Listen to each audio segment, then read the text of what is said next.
couple weeks. We had some things to do. Back with a big episode. We got Abate with us here. We got Steve Gomez over here.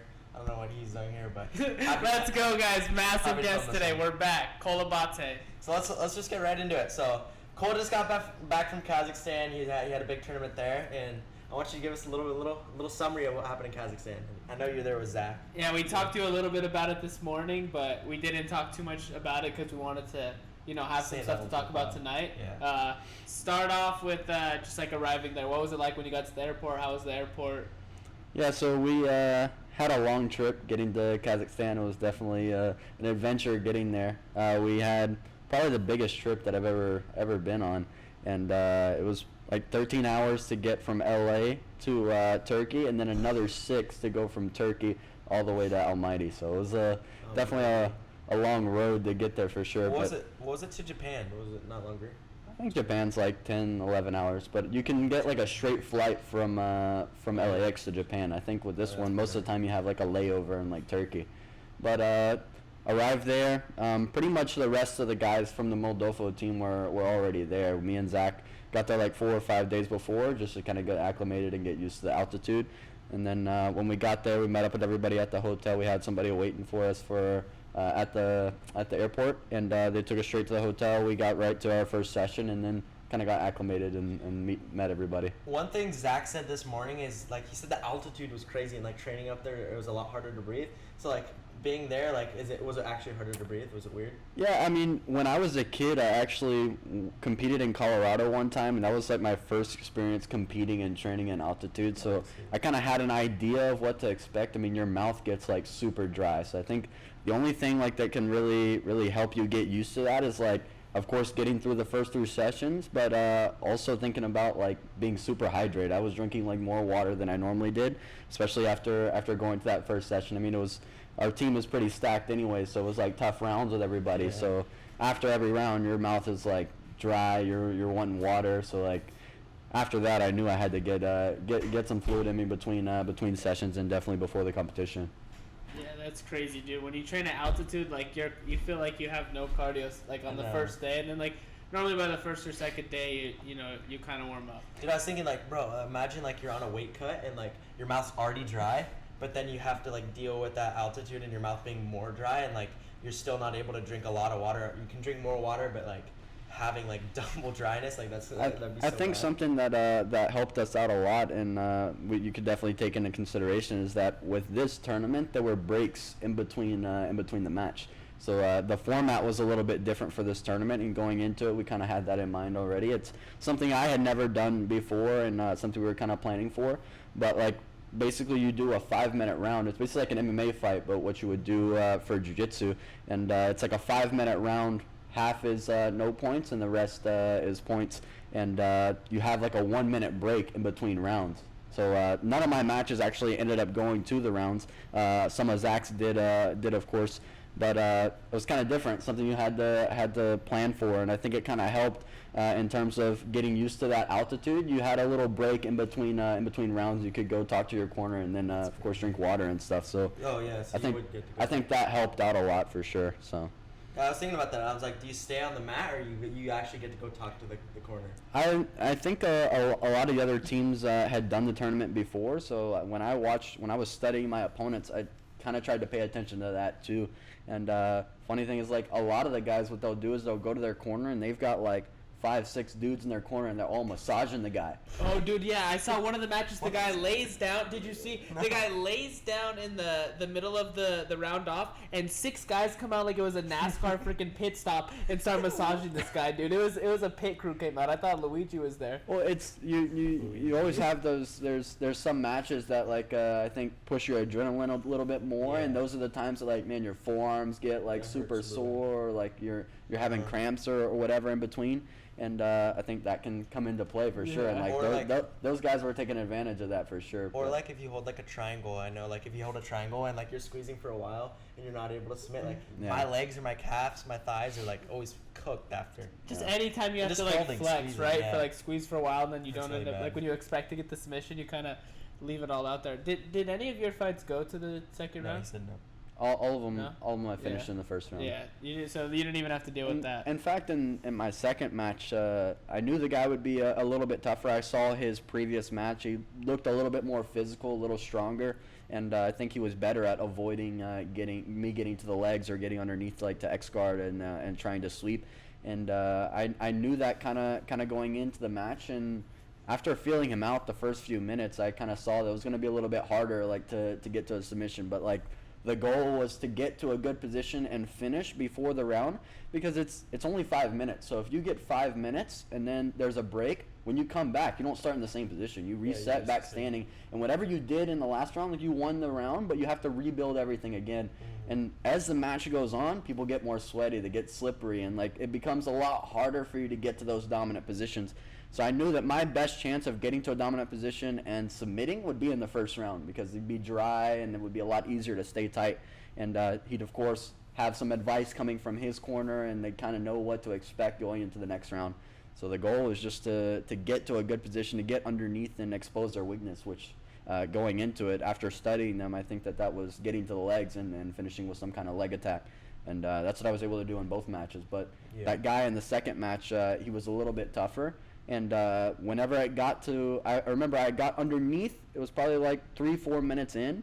I used that to sweep, and by the time I got on top and like got to a good position, I looked up and saw it was 1 minute, and I was like, oh, I gotta try and finish this guy in 1 minute. Otherwise, I have to redo everything again, because he's gonna try to take you down at the beginning of the round. That was the other loophole is like, and I think it favors more of the wrestlers, which is what a lot of the competitors were.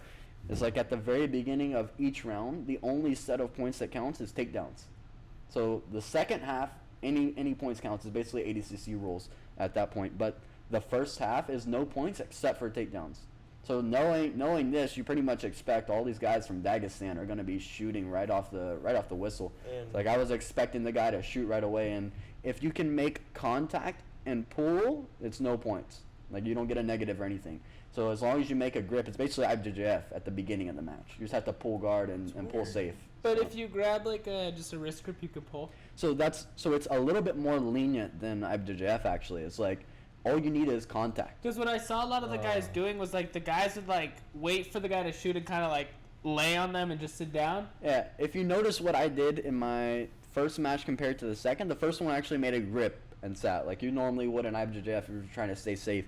With the second match, I think it still would have been legit in IBJJF as well, but like the person shot a takedown and I blocked with both hands on the shoulders. But as long as I'm making contact and I sit and my legs are disengaged from whatever takedown he's doing, it's fine. Yeah, wait, so ADCC, like the first half, there's no points, but like the takedowns aren't even points either. There's 0 points at all. And this but one in ADCC, you also don't need a grip.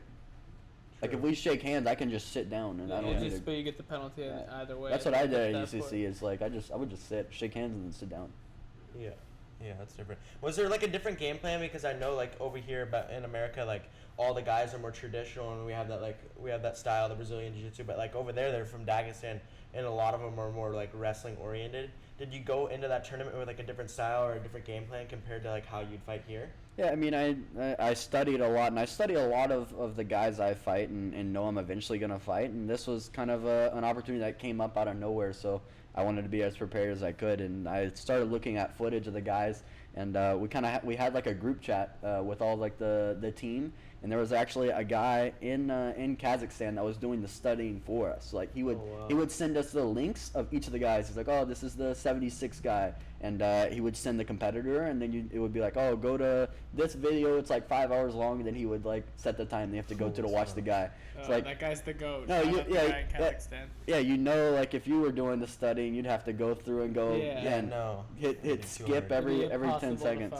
Yeah, because like those guys aren't on flow grappling, you know, like going in there, like it's like a different part of the world. You don't know, I'd be lost. Like I wouldn't know what to find, and like if you didn't have someone like that, like imagine how much more difficult it would be. Like you find like you're going in there blind, you don't know what could happen. Oh yeah, shout out to that guy. But no, I think back to the strategy is like I wanted to try to get to my game and not let it turn into a wrestling match. I think anytime that those guys have a chance in beating the jiu-jitsu guys is whenever they can turn it into a more scrambly match or make it a little bit more scrappy and turn it into a wrestling battle. Like I didn't want to pull guard and turn any of my sweeps into a takedown, because like that's the exact fight that they want. And for me, I wanted to put them out of their comfort zone, and I knew that their comfort zone was me getting to legs and like using heel hooks or using heel hooks to expose the back. And in the previous edition of this tournament, they didn't allow heel hooks. Really? Like that was something I found out when I got there, and I was like, when I was watching the matches, I was wondering why a lot of the matches, like the guys weren't going for heel hooks. Like they would get to a good position, but they were going for more toe holds and knee bars. And I found out, like the guys told me that at that last tournament, they didn't do leg attacks. They didn't have heel hooks. I mean, you could do like toe holds and knee bars and stuff, but not this last one that they had this year. But I believe it was the year before that. Yeah, so. not like the other semifinals, but like last year's Right. finals. That's pure Dagestani rules right there. That favors them like. Oh, and that's why I think it's more impressive. Is like if you can go to a rule set where they're favoring the other skill set, the other martial art. I think it's pretty cool if you can get the submission. Like it doesn't matter what the rules are. If you're good at getting to submissions, if you're good at that, like that vision of seeing submissions from everywhere, doesn't really matter. It's like if you can get there and finish and be confident in your finishing mechanics, and like it doesn't matter what rule set it is. So. Why? And you wanted to pick that team over Asa Republic because of like the guys and Mo and being with Michael. Well, the Asa Republic reached out to me, but when they reached out to me, it was during Worlds. So like That was a while ago. Yeah. So Really? right now they called this the quarterfinals. I don't know if it was the quarterfinals or semifinals, but basically they had another the other side of the bracket already happened in June. And of course, during June is when we were competing at GI Worlds. So I was already kind of getting into like GI mode, and it was also I think the same weekend, either the same weekend or like the week before or week after.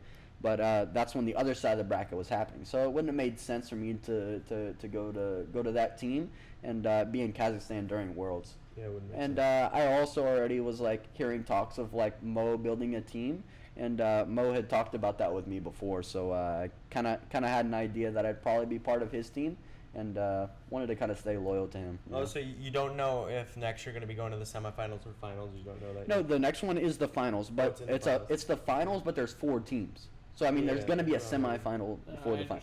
So like it's the final edition, I guess, if you will. But the finals will happen. Yeah. What's the reward for that? Like winning that? So the whole team will get paid? I mean, it's listed, I believe, at 100K, but I think they're gonna. I think they might put more. Or per.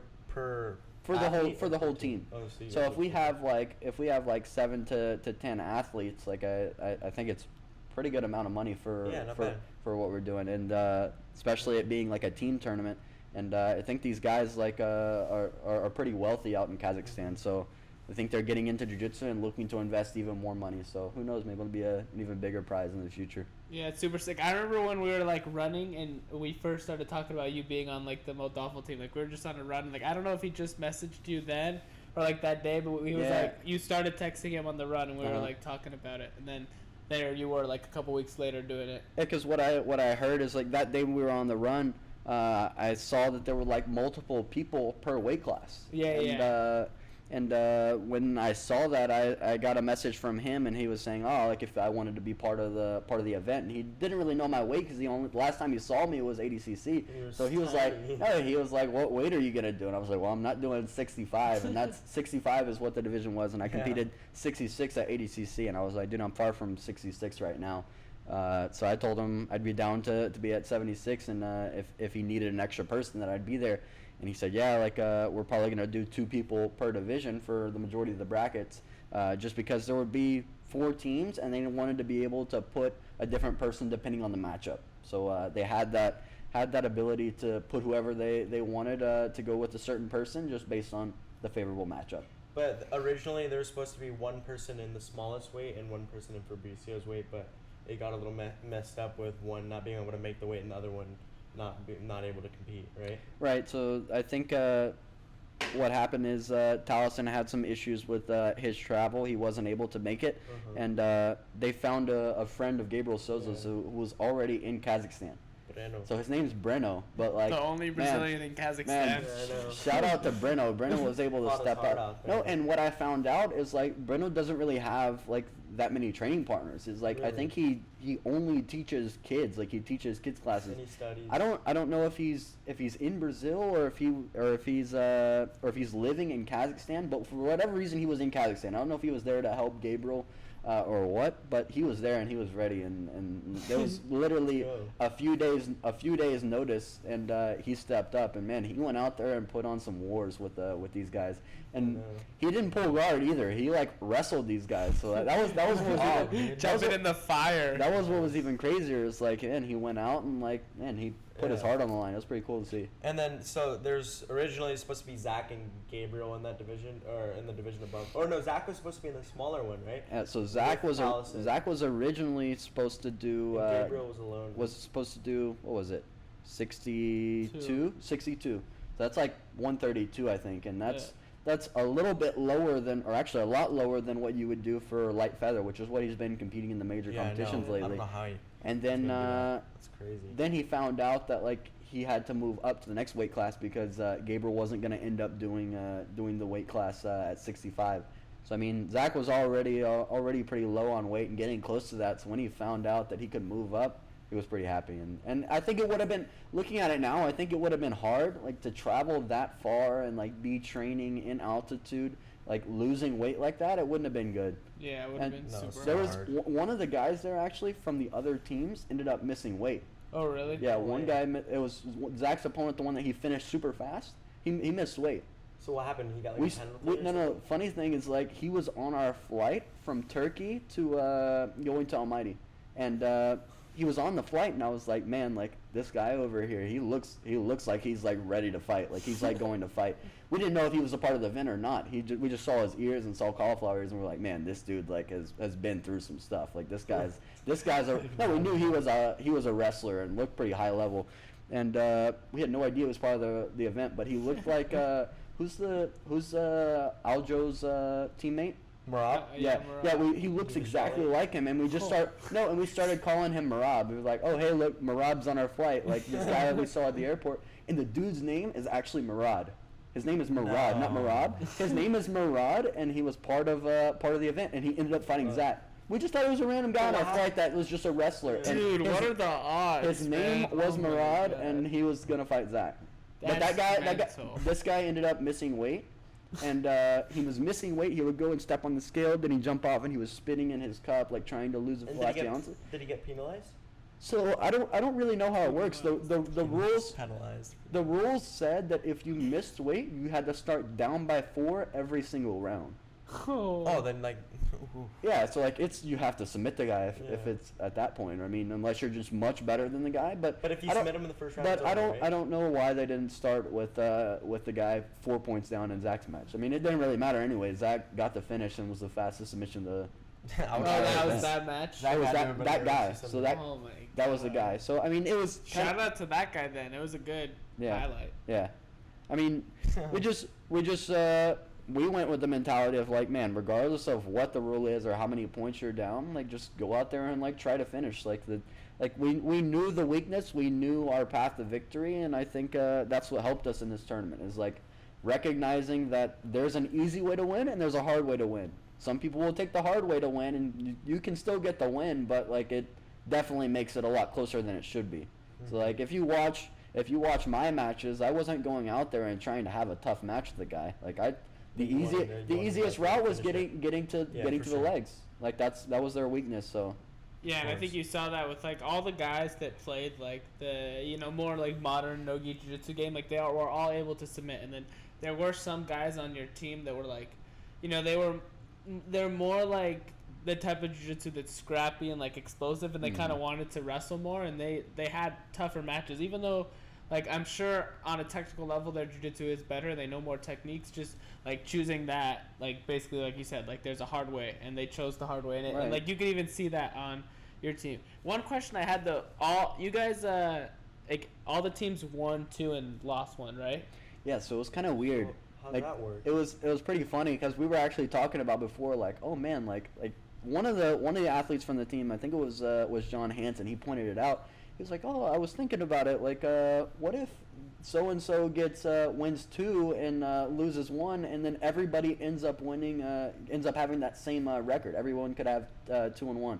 There was only one team that lost 3 times, and that was that Al Leon team, which was like the Asian team where they brought the guys from Japan and China, who we thought was like going to be one of the tougher teams, but they ended up losing every single round. But the rest of the teams, like, it was kind of weird because, like, if my team beat yours and you were the Khabib team beat the Universal team, and Universal team beat ours. It was just like kind of weird, like jiu-jitsu math. Like you would think that the team that beat the champions, like the Universal team, they were the champions from last year. You would think that, like, if Khabib beat them and we beat Khabib, that we would beat the Universal team. But it was the opposite. We ended up losing to Universal. That was our only loss. But everybody had 2-1. And we were wondering, like, man, how's that going to work? Like, who advances to the finals? Like, if everyone wins 2-1. Because what they did is they take 2 teams. They take the 2 best teams, and those are the ones that advance to the finals in December. So the finals will be in December back in Kazakhstan, I believe in the capital this time. But we didn't know who was going to advance. And they ended up saying that, like, oh, whoever had the most submissions would advance. And we had the most submissions and the most wins. And I think it went down to that criteria, win and submission. So you guys got in, then Universal also got put in? What's that? Was Universal over Khabib? Or Yeah, so Universal will also go. So you, Universal, Acai Republic, and one other team? Yes. So I think the other team, so it's Acai Republic, Universal, Team Moldova, and also I think it's called, like, Battle Force is the other team. Another team from Kazakhstan, I believe. Is Universal last year's champs? Universal's last year's champ. Yeah. They won. Wow. Who's They're tough. They're a tough team. I mean, they're pretty game. Like, I think they did the best comparing Khabib and their team. Even though Khabib won, looking at the overall skill level, I think that team had more experience and more knowledge of kind of what was going on. Like, even though, like, a lot of the guys on our team had high level jiu-jitsu, I think they had a good understanding and knew kind of what to expect.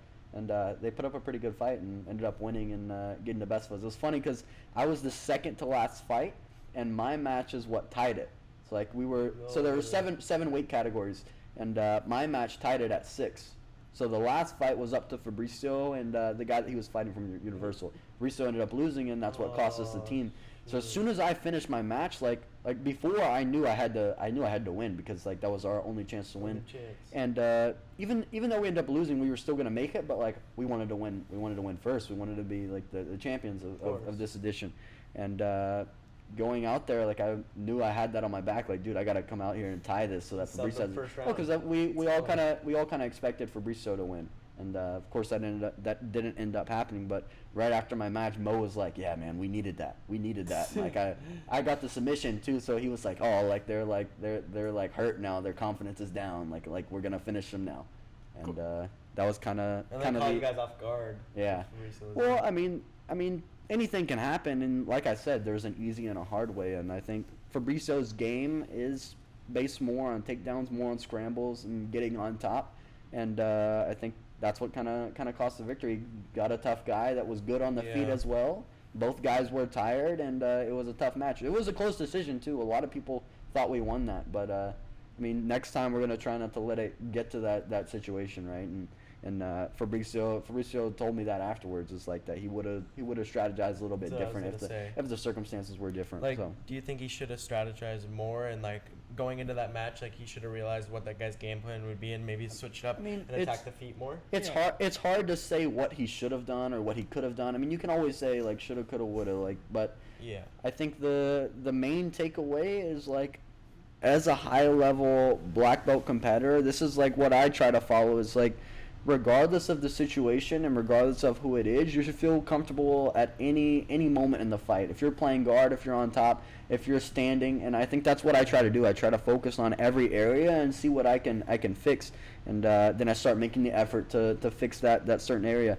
But if you're solely a top player, solely a guard player, and you get somebody where they kind of have a similar game, becomes hard, and it can be a lot closer match than it should have been. I think Fabricio's guard game is much better than that guy, and if he would have been playing guard, he probably would have been able to sweep or attack the legs, right? And he went with a strategy of, like, oh, I think I can take the guy down. He did his studying before. We all studied before the match, but I think he thought that his wrestling was going to be enough, and the guy came out with a good game plan. So he should have forced the guy to like a game that he would be more comfortable with. I mean, I don't think it's that he should have. I think it's just that maybe that's something that needed to happen for him to like recognize and learn for the future whenever he comes back for the next event. You know. Yeah, and the next event will be like a bracket, right? Like a regular. If you lose, you're out. It won't be the same. I honestly don't know how it's gonna work. Maybe it'll be the same.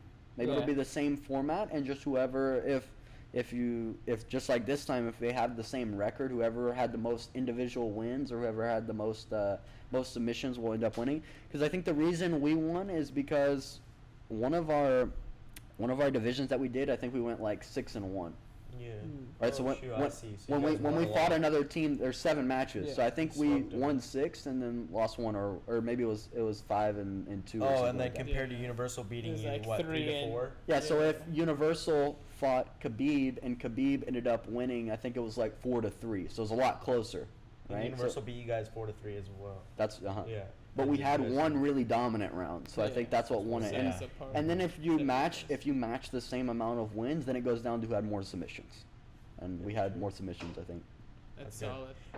One thing I want to say is like, how is like just being there in Kazakhstan and like seeing that culture, because I know we travel a lot and we like to be in those different countries. How is it like different from other countries and other cultures you've been in? And I think traveling in general is super cool, and it's an opportunity that training jiu-jitsu, teaching, and competing within the sport has given me, and it's probably something that a place I probably would have never ended up going if I wasn't in the sport of jiu-jitsu, you know. And I think that's one of the cool parts of doing what we do, is like it gives us so many opportunities to travel across the world, meet new people, network, meet different types of cultures, and learn more about the history. And that was another example of this was this trip in Kazakhstan. Man, it was pretty cool. Pretty much whenever they eat, like they took us, the guys, like the local guys took us to like the mountains. You go into the mountains and they have like these huts, and like I think it's just like I don't know if it's just the friends kind of own it and they just kind of go and hang out during the week, but it's a hut, and like inside the hut you eat dinner, you eat lunch or whatever. Wow.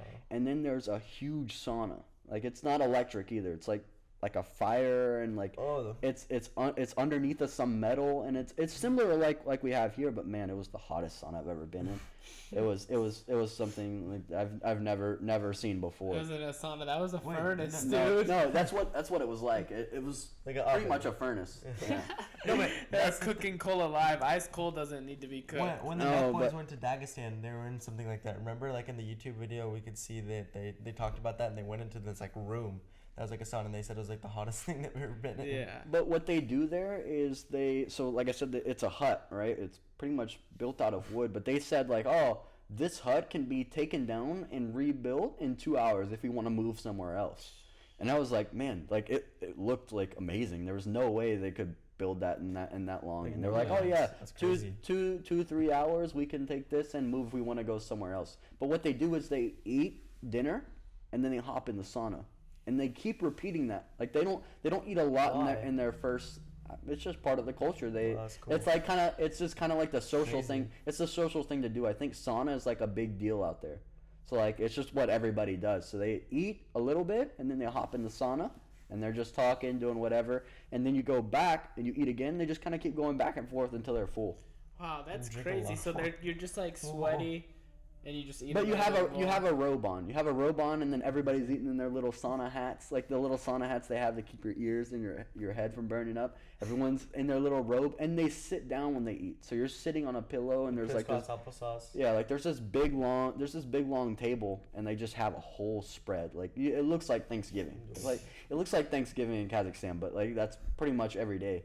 And they say that once a week they do this tradition. It's like it's another social thing, but they get together and one guy gets a tree branch and he whacks you in the in the did sauna. That happen to you? No, yeah, I got the. You got whacked. It's a massage. They call it their massage, but this like big sumo looking dude like has his tree branch and he's just whacking me. But the thing they do with this tree branch is like they pour the water in the sauna. Like so it's a hot branch. No. You know when you pour the water in the sauna and the steam comes up and it's like to make it more humid. He puts the branch over the steam, so like right above the fire, so the branch is like burning hot.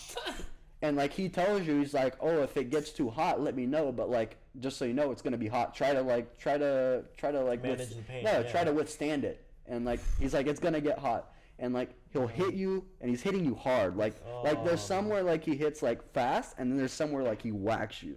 But like he's hitting you with this long tree branch, and of course it's like it's not stabbing you, but it's like got leaves and stuff on it. But it's supposed to do something about like relaxing your muscles. It's like a regular tree branch, like he It's just like sawed off the tree. Man, I don't know what type of tree it is. I mean, What no, the the heck? the That's leaves are crazy. soft. It's not spiky. Yeah. But like it's still like hard. Like, There's you like branches What? going in you. no. You're getting confused. more That's like crazy. it's more like a slap. Like it's like a slap. It's pretty flat. But it's like sanded or no? I mean, it's no. It's Just a not. branch. No, it's Yeah, I not rough. understand. It doesn't Yeah. feel rough. It doesn't. The impact doesn't hurt. It's more the heat. Dude, we're gonna find out that this is like not a tradition at all. And Cole just got abused No, in the sauna by man. himself. Well, the guy told me because I was curious. I was like, man, this like I was scared. I'd be like, what the heck? I was scared at first because I saw him doing it with the other guys. I was like, man, he's hitting them hard. And like at first, I was still in the U.S. when I was seeing the other guys already in Oh, you saw the Kazakhstan, and I video? was like, man, when I get there, they're gonna try to make me do this. Oh, did you? Oh, because you saw a video. Well, I saw like the guys from our team already doing it, and I was like, Oh man, my god. when I get there, they're gonna want to do this with me. But I asked the guy because I was curious, like, oh, like what are the benefits of this? And the guy didn't speak that much English, but he just told me relax muscles, and I was like, okay, thank you. And like, I Right mean, I on. guess that's what it is. And he said another thing another reason they do it too is like if somebody's doing a weight cut, they do that because it brings the heat to their bones, not your skin. That's what he told me. He said it brings the heat to your bones, so you sweat from the inside out versus your skin just being hot. But what I was thinking about is like, man, these guys have like these UFC fighters or MMA fighters probably go into this and like they go into UFC like weigh-ins and they're probably getting whacked just so that they can lose more weight. So I was like, man, does Khabib do this on like a regular like fight basis? Like And whenever they say it brings the heat from your bones. from your bones Oh, really? because Pause. what happens is he whacks you, but then he also holds it on you too, like almost like burning you. But like it's not burning, but Yeah. like it's just getting really hot. He does it on your back, on your legs, on your chest. It was a pretty cool experience. That's cool. Yeah, I liked it, and you feel good afterwards. That's wild. What was the best thing you ate over there? Because one of my friends told me actually that like They eat horse Kazakhstan over food, there. some of the best stuff he's Right? ever eaten. Did you have horse? I did have horse. Really? Did. I did, but I don't know my if God. I don't know if I had the right experience because the only time I had the horse was like at the breakfast buffet, and it was kind of just sitting there. It was like it's super dry. Right. I don't know if it's like that, like Yeah, fresh. Not tender for sure. Yeah, right? it was, Chewy. but they just had it like kind of late, and it was cold. So like it was cold meats. I mean, can't get. It's not that good, but Yeah. like, and There's it's probably better versions. and it's too. just like real chewy. Like I guess you'd have to put it in like a stew or something. Like I'm trying to think. I mean, that's what I'm saying is I don't think I had like the right experience, but I mean, Yeah. food overall was amazing there. They pretty much have everything, but everything you eat doesn't matter like what you're eating. When you finish eating, like you don't feel like bloated or bad, and I think that's like There's no preservatives. there's no preservatives, and I think it's pretty cool too, because like you eat and like you can go and do something right after. So Yeah. like it was okay if we ate like 30 minutes to 45 minutes before we went to go train. Like you weren't feeling bad during training. But man, that a lot of people told me that afterwards. I didn't know that going into it that they would have like really good food there, but I mean it was pretty good. Food in America is this like it's a monopoly, dude. Everything has preservatives. Everything has so much bad things in it, and it's like cool. Yeah, it's like you wouldn't even It's realize not, how bad you feel until then you go to like That's- another country. That's and what you're I like, noticed. Oh God, like this is how you're supposed to feel after you Yeah. eat. Like I thought this was just normal, and then you're like, oh no, now I can feel good. Yeah.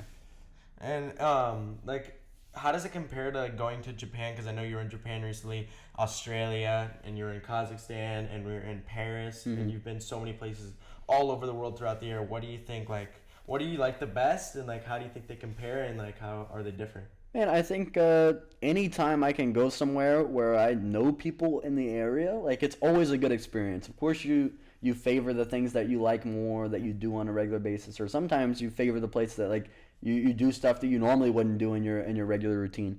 I really liked Japan just because that's a place I've always wanted to go since I was a kid, and I've always wanted to compete there. And that was really cool too, because we kind of had the whole crew there. We had my dad, had Professor Guy, had Tynan, Sure. and David out there. So like those are always fun trips. Anytime you've got Tynan, David, and Guy and my dad, it's the perfect combo. And everybody kind of values the same thing. Everybody wants to have good food. Everybody wants to go do stuff. Everybody wants to rest a little bit. Everybody wants to have a little bit of jiu-jitsu. So it's pretty cool. Like when you're doing stuff with people that also like the same things as you. So I thought Japan was really cool, and also Australia. I was really surprised with Australia. That's like that'll go down. It's like one of my favorite trips. No way, really? Wow. Yeah, it was just I thought that it was like the most beautiful place I've seen. I've never been to a place that was as beautiful where I was like, wow. And like, man, you would go to the beach. Water is like perfectly clear. There's like super cool mountains over the horizon. Like when you look in the horizon over the ocean, you see mountains. You don't just see water. You see the water, of course, but then like there's mountains, and then you have a sunset, like a picture perfect sunset every single night. You know, some places like get cloudy, or like for whatever reason the sunset's not the same, but every single night was like an amazing sunset, and you have amazing weather there, really good people. The food was good? Yeah, it was really good.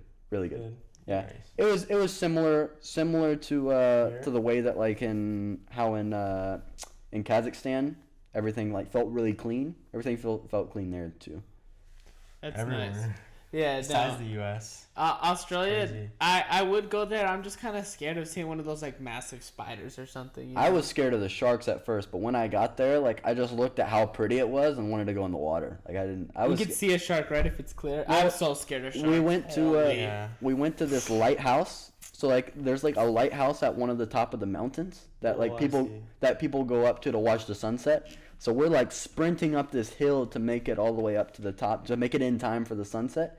And we're overlooking the sunset. I'm like, oh man, this is amazing. Like, never seen anything like this. They're like, oh yeah, right down there by the rocks is like the most infested area of sharks in all of Australia. And like 5 minutes before, they told me, oh yeah, over there was like the beach that we were at. We were surfing in yesterday. I was like, dude, like that's not even that's way less than a mile away from where we were surfing. And you're like, oh, but they don't go over there. And I was like, okay, you mean to tell me that one of those sharks hasn't been over there? Dude, one of your teammates scratches you and you have like a little cut that bleeds in the water, and it's just like freaking dun it.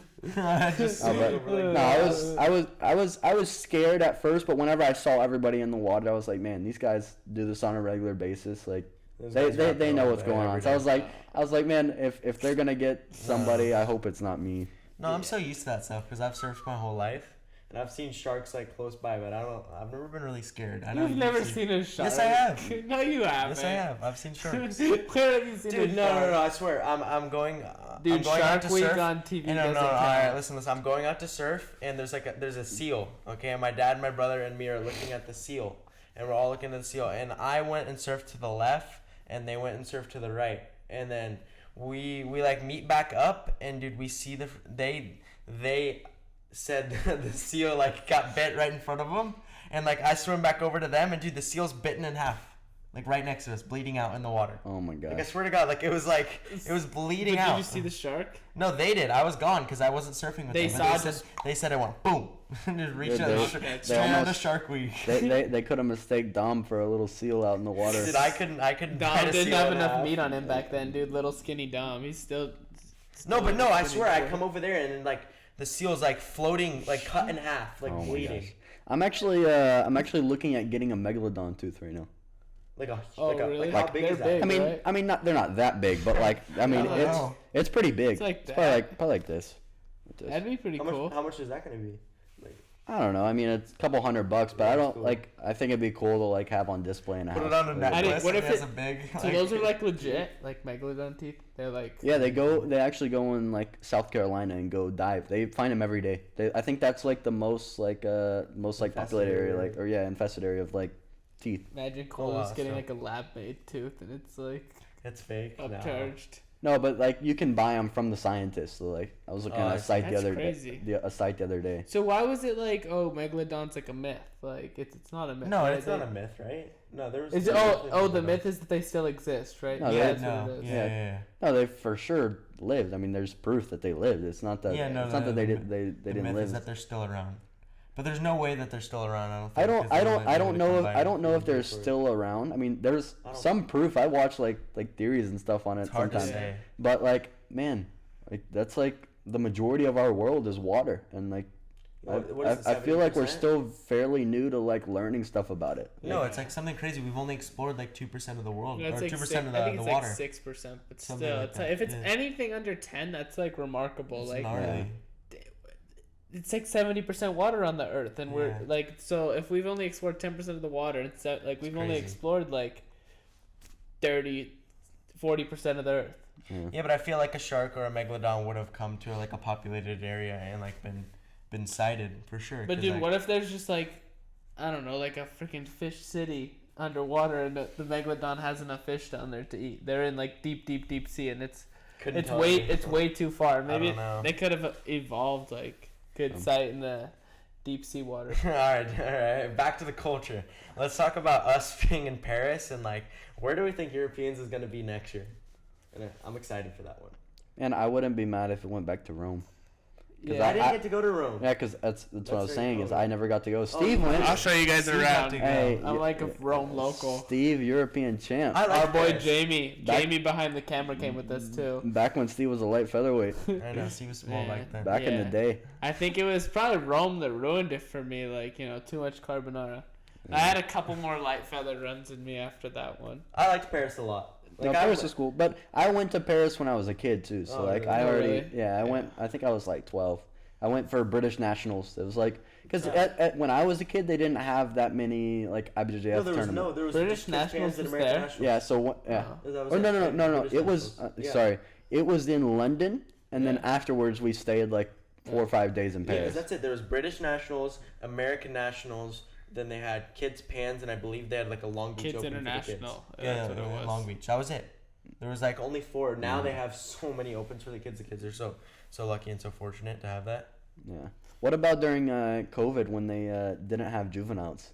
You got screwed. I didn't. No, I was- me and Steve. Yeah, no, I was we good. I was had still like an team three. entire like year where we, even after COVID, they started bringing back the tournaments. We both couldn't compete because It was- they didn't let juveniles. I don't know if it was like a liability issue or what, but like they weren't allowing any juveniles. They had all the opens and stuff, and then And they our had first fans. one back was Charleston. Remember that? Yeah, Charleston Open. dude, that was good. Me and and we got the Steve- best barbecue Yeah, there, me and dude. Steve closed out. We competed in our divisions and Nice, and won Cole episode. made me a highlight. Yeah. No, I was lucky because after I competed at Pan Kids at Team 2, COVID happened. And then I remember I got my blue belt and next year at Team 3 at like, I think it was the beginning of the year, like The March Lepre seminar. March or April at the Lepre seminar, so I wouldn't be able to compete for the rest of the year. But then they ended up announcing that Pan Kids was happening later in the year at like, I remember. like September or October, but then I wasn't able to do Pan Kids my last year, but it didn't really matter. So like I didn't really miss out, but you guys missed out on Juvenile 1, which kind of sucked. Yeah, that was actually our juvenile You guys only did 2. Euros, So right? like juvenile 1 was like actual COVID, right? And then like No. No, yeah, that's right. Because we only did Europeans. We did Yeah. Europeans, Yeah, Juvenile same. 1, and then there was nothing else after that. Yeah. But I think this is actually funny. I want to bring this up too. I think what COVID did for me that was good is it allowed me to grow. Like when I was like Remember that. no, because I Yeah. fought 126 at Europeans, and I don't know if it was just because like How? At Juvenile 1? Juvenile 1. Cole's so small. Yeah, when I got to OJ, I was like pushing 116. I was just did his I best. do? I was just his best training partner. Like that was my challenge in my daily training. I cut to 141 Juvenile 1. Yeah, I mean, yeah. When I got after COVID, I think I wasn't training like jiu-jitsu as much. I was still training every single day, but like wasn't the schedule that we have now or what I was doing when I first got to the gym. It's like we'd only have like one kind of private session with the guys from the gym. And then I was just working out a lot more. So rather than working out 3 times a week, I started lifting like 6 days a week, and I was just eating the same. You got big. Well, fast. I was eating the same amount, but just training a little bit less. So I think it gave my body like that chance to grow. Because like I think I was limiting myself because I was always burning calories, right? I mean the schedule that we have is pretty intense for what we do, and I think that allowed me to gain some size and start training with heavier people. But the funny thing is like, man, Steve's been the same weight since I had known him. When I got to AOJ, I was the smallest one, right? Then there was Gustavo. I think Gustavo was a little bit bigger than me, and then Steve was the biggest. Like Steve was like, Really? no, I was when I got Gu to. and I were always pretty close to my Steve was yeah, a I was big the boy. big But guy. I was clearly the small one. I was 116. little Cole. Oh, and then Cole's always 2 or 3 weights below me. yeah, at 10 Steve kids. Steve was like 140, I think. That's when you sparred with me and roughed me up. Yeah, when you first came, Gu and I were fighting like light feather adult divisions as green belts. Yeah, and I was And trying you to. were doing Rooster. I was gaining weight to do Rooster. But no, it's Adult fun. Rooster? Yeah. Yeah, I was 116. Adult Rooster was Yeah. 120 something. So, God. but no. The funny thing is like Steve's always been the same weight, and like me and Gu have just been the ones that have been moving around. Like Steve's always been like Yeah. 140, Oh 150. yeah, juvenile 1, that Europeans, I did 152, and I still fight 154. And Cole fought, what did you fight, 116 or 120? I fought 126. at Euro. 126. What, did, you, And now- did you weigh 152 or did you just move up just because you were gonna have your own division? I moved up, but like I would have had to cut a little bit for 141. Like I was already I like see. probably 145 That was, like, at me that for point. the Oh, opens. the other thing I remember too is like as juveniles, he was having a hard time to make 152. Like he was having a hard time to make 150. We were both the same weight. We were both doing 152, and we were closing out like pretty much every single open right after COVID. And then it got to a point where like that started becoming easy, and that's when he made the drop to light feather. It's like I mean it wasn't easy to make light feather, but it became doable. Oh yeah, that's Before 152 was kind of hard. So it's kind of weird how like Yeah, weights it's change funny. over time. Now and- you're I was 168. lighter. Yeah, I was lighter my first year as an adult than I was both years at juvenile. It's funny. yeah, And now Cole's 168. yeah, Now you're doing lightweight. yeah. But then like last year, Cole fought 66 kilos. Like yeah. Yeah, but Just that's like go me through last phases. year. Last year I did for Nogi Pans. I went down to 136 and I was like weighing 134, and like now I'm 158. Yeah, I think it just, dude, it's when with jiu-jitsu, like with the different rule sets having different weights, sometimes you have to do like a cut that you're not used to, like Cole went to 145, and it's like when he was already just cutting to featherweight, it's like then after the cut, like you end up gaining more weight just because like you were so depleted like for so long, and then it ends up like pushing you up a weight class because you're just like eating and eating. Normally like you put on a lot of muscle in that time, but it does like bump you up a weight division. I feel like you see that a lot in jiu-jitsu. Yeah, remember when I met you the first time at American Nationals, in the was it the warm up mat? Yeah. Like Anthony needed. We have a photo. Yeah, it's I like know. the three of us, I think.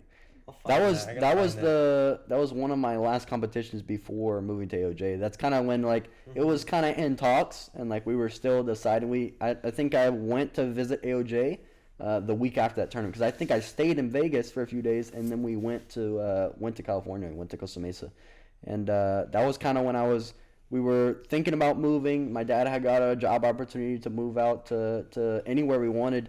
And he asked me, he's like, man, if you could train anywhere in the world, like, where would you want to train? And I just thought it was a normal question. And I was like, oh, like, I would go to AOJ. AOJ's, like, pretty cool. I like the aesthetic. I like the way the athletes kind of train and how they kind of take young kids, bring them up through the system. And there's a clear path, like, to get to where you want to be. I saw basically Tynan from juvenile. He competed a lot against one of my friends from my old academy, but I saw him go from juvenile, go to adult blue belt, and then it turned into purple. And then by the time I got to AOJ, he was a purple belt, just getting his brown belt. So I mean, it was pretty cool to kind of see the trajectory of the guys there, and that kind of inspired me to want to go to train there. But my dad asked me, and he was like, "Oh, if you could train anywhere, where would you want to go?" I said, "Oh, like with the Mendez brothers at AOJ." And he was like, "Oh, well, what if I told you we can make that happen?" And like it was pretty cool because it was something I like never thought about actually happening, and more just thought about like, oh, like I'll probably end up fighting some of these guys. Like I'd already fought some kids from AOJ when I was younger, but like I kind of always looked at them as like, oh, like I might end up fighting some of the guys. But like to be able to train there was like really cool. And then that's kind of when the talk started happening. I already knew Gustavo because we fought once at my first Pan Kids. He actually beat me in the finals of my first Pan Kids. And Gu beat me in my first Pan Kids, and then we kind of became friends after that. Like we knew his dad. We knew his dad from that first competition for the first match we had. And then we would just talk to each other pretty much every Pan Kids. And eventually I reached out to him and told him, hey, like, if I wanted to come train at AOJ, like, what would I need to do? I want to try to plan a trip out and come, like, see how it is, test it out before we make the decision. He was like, oh, yeah, like, I told Professor Gee, you guys are more than welcome. He's happy to have you. And That's like, sick. Yeah. so he was kind of like the middleman before getting to Professor Gee. 'Cause, like, I didn't know if Professor Gee was going to respond. Like, he knew who I was. Like, I had seen him at tournaments and he recognized me, but I didn't know if, like, he was... I didn't want to go straight to him. I wanted to reach somebody that was kind of already there, and I knew. Yeah, no, Professor Gee can definitely be, like, super intimidating. And it's funny because once you get to know him, he's not too big at all. He can still be intimidating depending on what you're asking him, but it's definitely not as, like, bad. Like, he's definitely helpful when you need him, and he's easy to talk to, and he's like a friend.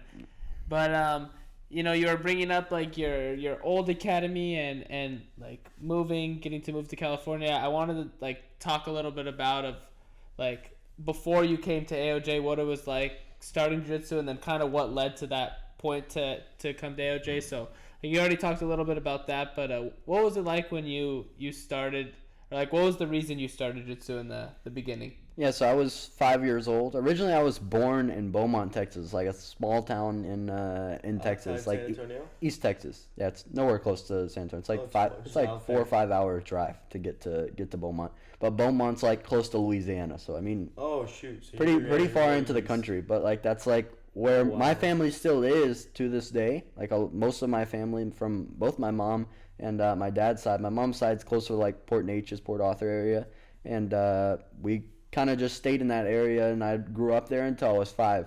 Then I think my dad had another work opportunity. We moved everything to San Antonio, and that was already a big move for like my family that we were going to San Antonio, because San Antonio is a big city, and so it was already a big move. And like I said, my family is still there to this day. But when we moved to San Antonio, I remember we had an apartment, and my dad used to work out all the time. He was like, before jiu-jitsu, he was like 210, 215, like Nice, he was pretty. Germ I wanna see some shredded. germ He was photos shredded. he was pretty big, but like he was just doing it like to work out and like stay fit and stuff. So like I was pretty much like always hanging out like with my parents. Whatever, like, I'd go with my mom. We would always go to amusement parks. We'd always go to the pool. I was hanging out with my mom. Then there'd be days where I'd go with my dad and we would go to the workout gym. But anytime my dad would go to work out, I would just be alongside him and see him working out, and I'd just be doing like push-ups on the side, like just like I was like, because he told me I couldn't do like I couldn't do bench press and stuff yet. I mean, I was 5, but I would just kind of stay on the side and do stuff on the side. And then my dad, like, he would like hit the speed bag and like hit the heavy bag like boxing, but like just for like exercise. Like he was just like doing it for like cardio. And then another guy like would come in, and we pretty much saw this guy every time we would go in to work out. But the guy was like, hey man, like, are you a fighter? And my dad was like, no, like my dad was a boxer like when I was younger, and he taught me and my brothers how to box, but like just doing it for cardio, just doing it for exercise. And the guy was like, oh, like we could use somebody your size. Like I said, my dad was kind of big, so he was like, oh, we could use somebody your size at our jiu-jitsu gym. Like, you should come try it out. And my dad was like, oh, like it's not really my thing. Like maybe we'll come and swing by. And the guy was like, oh, well, even if you don't come swing by, like at least bring your son. Like bring your son to come train. They've got a good kids program. So like we kept seeing the guy like for the next few days. And we were just like, man, this guy's going to keep seeing us and ask, like, why haven't you guys gone yet? He's going to keep asking us to go. So we, like, at least had to go. And we went and checked it out. And, like, my dad put me in first, and I did my first trial class. And I remember the first time I went was, like, kind of intimidating a little bit. Like, I didn't really know what was going on. But, like, we went and did that first trial class. But I remember liking, like, the sumo game. We did, like, a sumo game where, like, they had... push them outside. You got to push them outside the ring. And, man, I just kept getting low and, like, driving the kids out. And they kept putting, like, gray belts, then yellow belts. And everyone was kind of my side. But I was just, like, getting low and driving. Smoking those kids. Day one. And, like, we went that first time and didn't go for, like, a few months. And, like, every time we would pass by the gym, like, in our car, I'd be like, Dad, like, when are we going to go back to the jiu-jitsu place? When are we going to go back to the jiu-jitsu place? And I think my dad kind of saw, like, man, like, he wants to go back. Like, I have to go take him back if he wants to.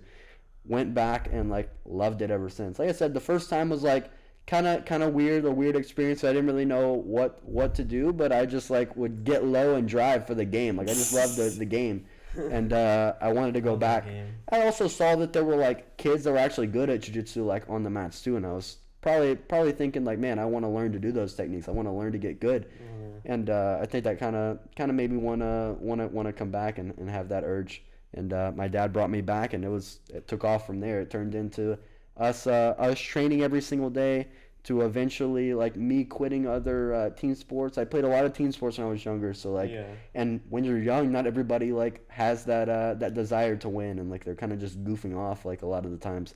So I never really got like good basketball teams. I'd always get the kid that was just like dribbling bad, and he would throw the granny shot, like just messing around. I'm like, dude, like I'm trying to win, and we end up losing the game, even though like I was a competitive kid and I was pretty good in pretty much all the sports I did.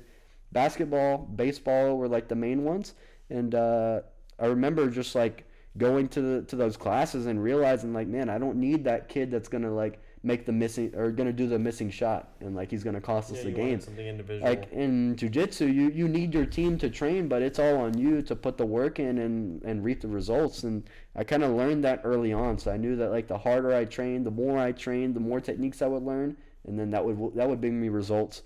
And just started competing a lot, and it turned into us traveling pretty much every weekend across Texas, and me just gaining experience competing.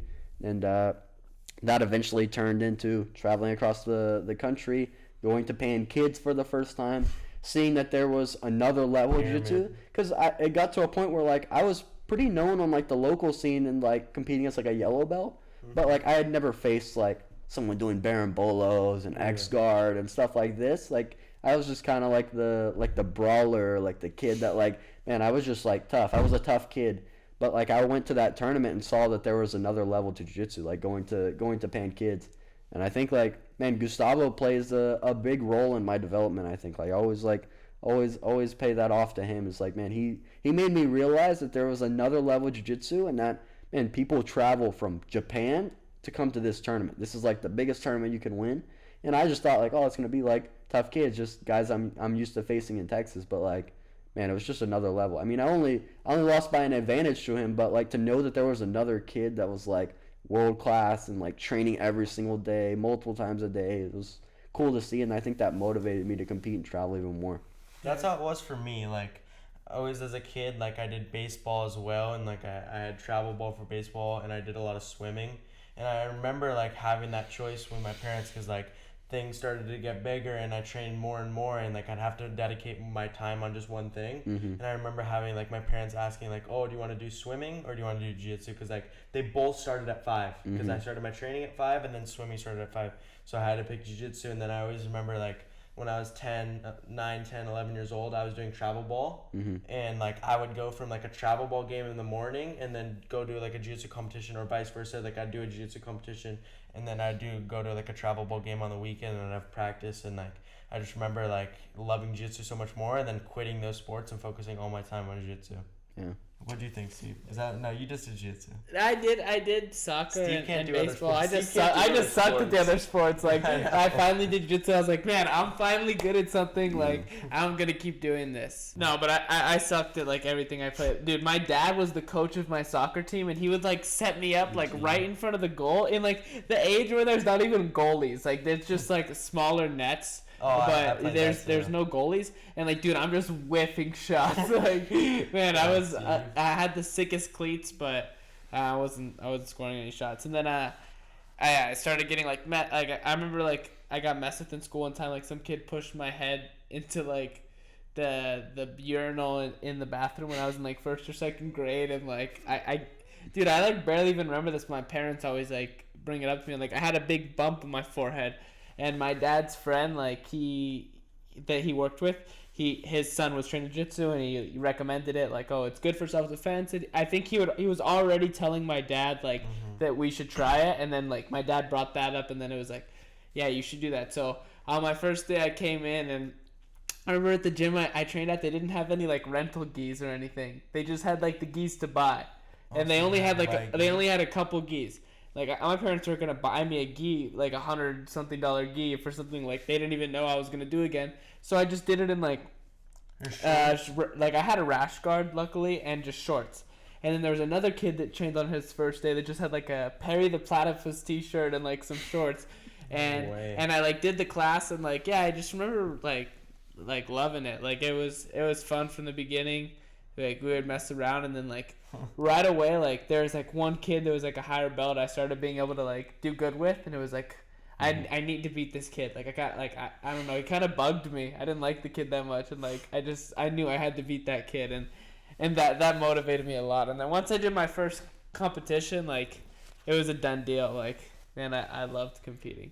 I think another thing that helped me out a lot too is like when I first started competing in local competitions, like I was one of the few competitors from my gym, so I didn't have a coach there a lot of the times. And like I said, like dad? yeah, like I said, my dad started after me. Like I actually started first, and a lot of people think it's opposite because he got his black belt a whole lot earlier than me, and he started seeing that like man, like when I would go to tournaments, like he didn't really know like what to say. Of course, he was there like encouraging and stuff, and like he had an idea from watching me train, but like it's one thing watching and it's one thing being there on the mats. Like you take somebody that's never trained before and they look at a triangle, like it looks so easy to get out of a triangle. You're just like, oh, posture up, like get out, like you know.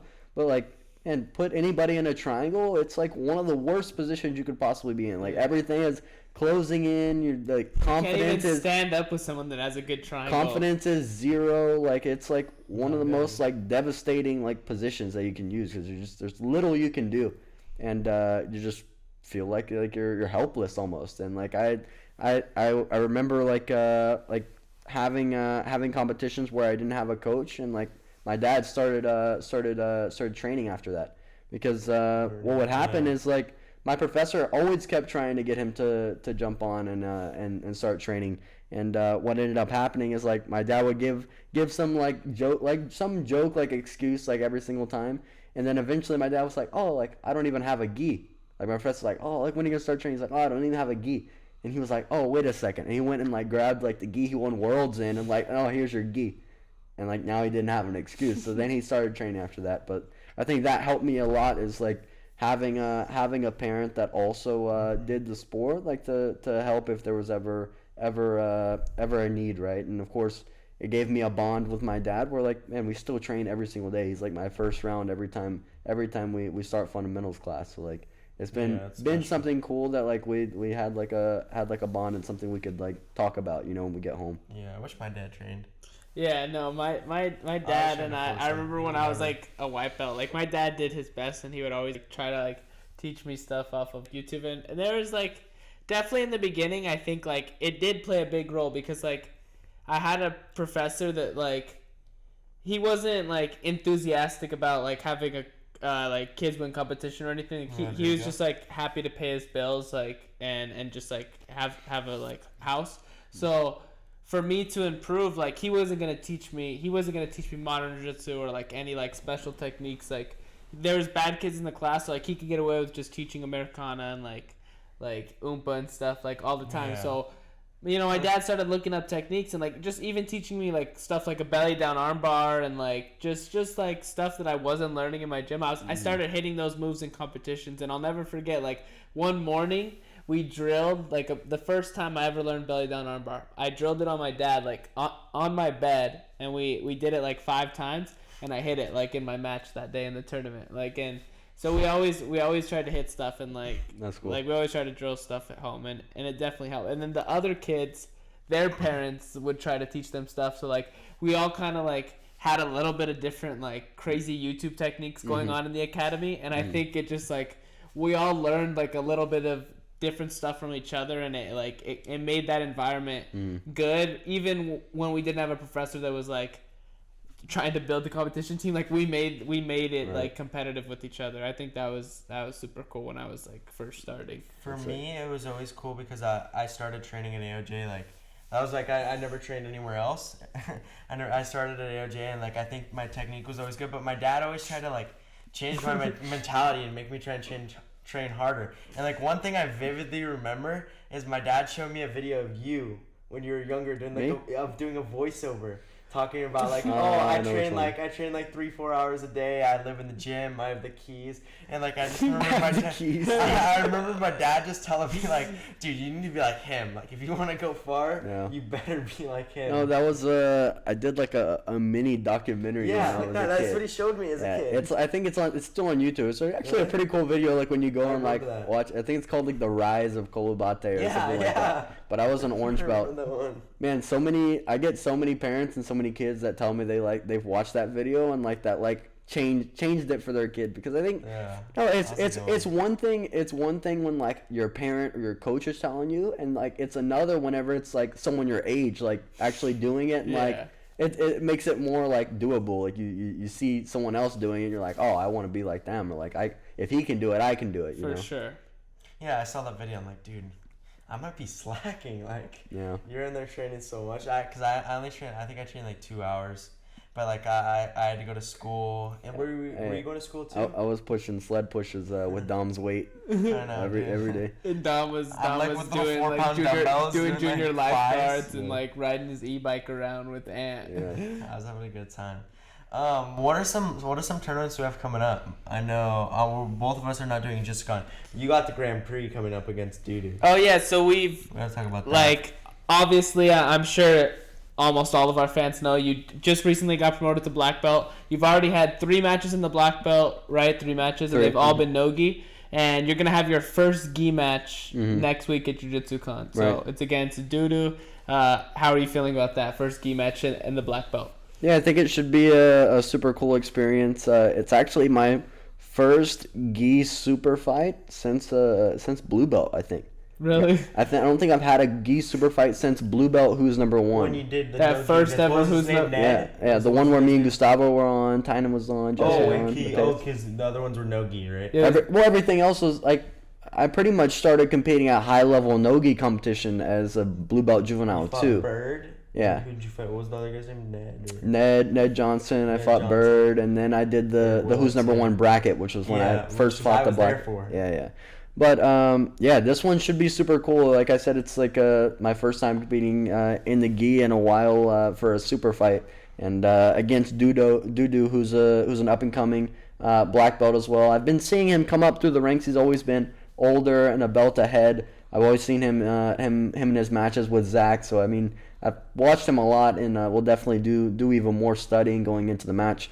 But I think it'll be an exciting match, and I think it's something that the fans can be excited for. It'll be a good one for sure. I mean, you got 2 up and coming black belts, and everybody likes to see like up and comers and see how those styles clash. So he's moving up to fight you, right? He's moving up to lightweight. He's moving up to lightweight. Yeah. But he bounces around a weight a lot. Like I feel like I see him fight lightweight sometimes. He's like Steve. Steve was light feather, then he's light, then he's feather. Like that's kind of what this guy's on right now. So I think he's coming up to lightweight, and I don't know if he plans to keep fighting at this weight or if he's coming up just to fight me, but we love a good checkmate AOJ match. Like Dom and I are hyped for that. And hopefully FTF Media will be there covering the event. We're stoked to go there and watch you and see you take the dub. Yeah, because both of us are not competing because we didn't get in because of the registration, but I think we're both going to go because we want to coach, and I think we're going to do some things for filming with FTF and AOJ. And then Tynan said he's going to get us into the Grand Prix, hopefully, so we can be there to watch this thing's going to blow up soon, huh? I know, it's bound to. All the way to the top, dude. Yeah, I'm ready for it. We're just looking for our golden goose. Hey, I was one of the first.